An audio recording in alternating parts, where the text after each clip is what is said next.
بسم اللہ الرحمن الرحیم۔ شیخ العرب العجم عارف اللہ حضرت مولانا شاہ حکیم محمد اختر صاحب رحمۃ اللہ علیہ کی کتاب خزائن القرآن، قرآن کریم کے علوم و معارف کا مجموعہ، لطائف و معارف، سورہ فاتحہ۔ ایاک نعبد و ایاک نستعین۔ ایاک نعبد کے معنی ہے خدا ہم آپ ہی کی بندگی کرتے ہیں اور آئندہ بھی کریں گے، لیکن نعبد میں جو ضمیر ہے نحنو، اس میں ایک لطیف علم ہے کہ ہم اپنے قلب کے اعتبار سے، اپنے قالب کے اعتبار سے، جسم کے اعتبار سے، روح کے اعتبار سے، اپنی آنکھوں سے، اپنے کانوں سے، اپنی زبان سے،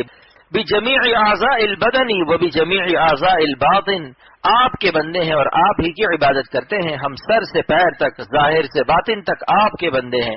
کیونکہ بندہ بجمیع اعضائہ و بجمیع اجزائہ بندہ ہوتا ہے۔ ایسا نہیں ہو سکتا کہ خود تو بندہ اور اس کے اعضاء بندگی سے آزاد ہو جائیں، لہذا یہ نہیں ہو سکتا کہ آنکھیں آزاد ہو جائیں کہ جس حسین کو چاہیں دیکھیں، کان آزاد ہو جائیں کہ جو گانا چاہیں سنیں، قلب آزاد ہو جائے کہ گندے خیالات پکائے۔ جب کل بندہ ہے تو جز کیسے بندہ نہ ہوگا؟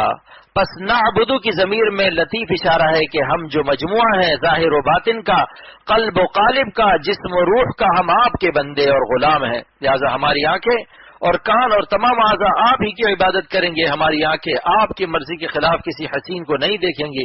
کان وہی سنیں گے جس سے آپ خوش ہوں گے، زبان وہی کہے گی جس سے آپ ناراض نہ ہوں گے، دل وہی غم اٹھائے گا جس غم سے آپ خوش ہوں گے، یعنی گناہ چھوڑنے کا غم، اور وہی سوچے گا جس سے آپ ناراض نہ ہوں۔ بس جسم و قلب و جان کے اعتبار سے ہم آپ کے بندے ہیں اور آپ ہی کی عبادت کرتے ہیں، لہٰذا ہمارا کوئی جز، کوئی عضو آپ کی نافرمانی نہیں کرے گا، کیونکہ نافرمانی کرنا عبادت کے منافی ہے۔ حضرت حکیم الامت مجدد الملت مولانا تھانوی فرماتے ہیں کہ ایاک نعبد انتہائے سلوک ہے، سلوک کی منتہا ہے، کیونکہ جب عبدیت کامل ہو جائے تو سمجھ لو سلوک طے ہو گیا،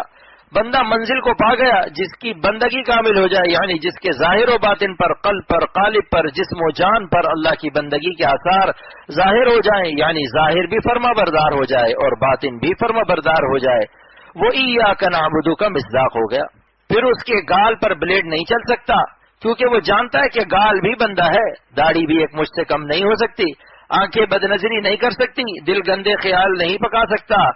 مراد یہ ہے کہ اللہ کی کسی قسم کی نافرمانی میں وہ مبتلا نہیں ہوگا۔ اگر احیاناً کبھی خطا ہو گئی تو اس کو چین نہیں آ سکتا جب تک توبہ نہ کر لے، تو سمجھ لو کہ اس کو نعبدو کا مقام حاصل ہو گیا، اس کا سلوک طے ہو گیا۔ علامہ علوسی رحمۃ اللہ علیہ نے تفسیر المعانی میں ایک سوال قائم کیا کہ نعبدو جمع متکلم ہے، جو ہم ہر نماز میں جماعت کے ساتھ پڑھتے ہیں، لیکن جب اکیلے نماز پڑھتے ہیں تو واحد متکلم کے بجائے نعبدو ہی پڑھتے ہیں، اس کی کیا وجہ ہے؟ پھر اس کا جواب علامہ علوسی رحمۃ اللہ علیہ نے خود ہی دیا کہ مفرد نماز میں بھی جمع متکلم کا صیغہ نعبدو اس لیے ہے کہ گویا بندہ کہتا ہے کہ یا اللہ میری عبادت قصور، کوتاہیوں اور تقصیرات سے مملو ہے اور آپ کی عظمت کے شایان نشان نہیں، اس لیے ہم اپنی تنہا عبادت پیش نہیں کرتے بلکہ روئے زمین کے اولیاء اللہ کی مقبول نمازوں کے ساتھ پیش کرتے ہیں، تاکہ اپنے پیاروں کی مقبول عبادت کے ساتھ ہماری عبادت کا کھوٹا مال بھی آپ قبول فرما لے۔ بس ایاک نعبدو میں بندوں کی طرف سے اعلان ہے کہ اللہ ہم تیری ہی عبادت کرتے ہیں، لیکن اس معاملے میں ہم کبھی کبھی نفس و شیطان سے ہار جاتے ہیں اور اپنی نالائقی اور کمینے پن سے نفس و شیطان کی گود میں چلے جاتے ہیں، کبھی بازاروں میں نظر خراب کر لیتے ہیں، کبھی تنہائیوں میں دل خراب کر لیتے ہیں۔ ہم آپ کی عبادت تو کرتے ہیں لیکن ہماری عبادت ہر وقت اعلیٰ معرض الخطر ہے، بس ادائے بندگی کے لیے اور بندہ بن کر رہنے کے لیے آپ ہی سے مدد مانگتے ہیں۔ وَإِيَّاكَ نَسْتَعِينُ، ہماری عبادت آپ کی استعانت کی محتاج ہے، اگر آپ نے اعانت نہ کی تو ہماری عبادت خاک میں مل جائے گی، نہ توفیق ہوگی نہ قبول ہوگی۔ حضرت ڈاکٹر عبدالحی صاحب رحمۃ اللہ علیہ فرماتے تھے کہ جس کو عبادت میں کمزوری اور سستی ہو رہی ہو اور گناہ چھوڑنا مشکل ہو رہا ہو، وہ کثرت سے ایاک نعبد و ایاک نستعین پڑھتا رہے کہ اے خدا ہم آپ کے غلام ہیں مگر حق کے غلامی ادا نہیں کر پا رہے ہیں، اپنی رحمت سے اپنی مدد ہمارے شامل حال فرما دیجئے۔ ہماری عبادت خواہ مثبت ہو یا منفی، یعنی نماز، روزہ ہو یا گناہوں کو چھوڑنا،